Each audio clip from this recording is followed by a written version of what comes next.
ఇప్పుడు మనం see check గురించి మాట్లాడుకుందాం. ఈ సీ చెక్ అనేది జనరల్‌గా దీనికి కూడా ఒక అవర్స్ లిమిట్ అనేది ఉన్నది. 1500 గంటలు. ఒక 1500 గంటలు ఇంజిన్ నడిచిన తర్వాత అందులో ఉన్నటువంటి ఇంజిన్ లోపల ఉన్నటువంటి పార్ట్స్ అవి కరెక్ట్‌గా ఉన్నాయా లేదా అనేది మనం చెక్ చేసుకుంటే గనక మనకి అబ్నార్మల్ సౌండ్స్ గాని ఏమన్నా వస్తే గనక అప్పుడు మాత్రమే మనం సీ చెక్ చేస్తాం. ఈ సీ చెక్‌లోని మొత్తం కిందన ఇంజిన్ పార్ట్ అది ఓపెన్ చేసి దాంట్లో ఉన్నటువంటి చేంజ్ చేయడం, ఆహ్, ఏదైతే పార్ట్స్ ఉన్నాయో అవి చేంజ్ చేయడం, పైన ఇంజెక్ట్ అయ్యేటువంటి ఫ్యూయల్ ఇంజెక్ట్ చేస్తది. ఆ ఇంజెక్ట్ చేసిన తర్వాత మనకి పైన సిలిండర్స్ దగ్గర పంపు, నాజిల్ అని చెప్పేసి ఉంటాయన్నమాట. ఈ పంపు, నాజిల్ కూడా డస్ట్ పట్టేసి ఒకవేళ మనకి ఫ్యూయల్ ఎఫిషియన్సీ తగ్గిపోవడానికి, ఇంజిన్ పెర్ఫార్మెన్స్ తగ్గిపోవడానికి కూడా మనకి ఈ పంపు, నాజిల్ అనేది చాలా మెయిన్ పాత్ర పోషిస్తాయన్నమాట. ఆ పంపు, నాజిల్ చెక్ చేసుకొని దాన్ని ఒకసారి సర్వీసింగ్ లేకపోతే ఆ పార్ట్స్ రీప్లేస్ చేయడం. నెక్స్ట్ వచ్చేసి రేడియేటర్ వాటర్ ఫ్లష్ అవుట్ చేయడం. ఆ రేడియేటరు ప్రాపర్‌గా క్లీన్ చేసి ఫ్లష్ అవుట్లు చేయడం.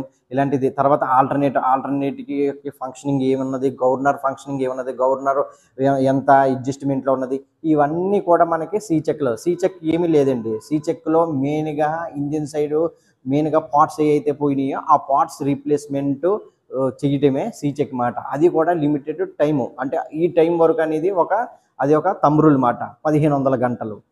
ఓకే.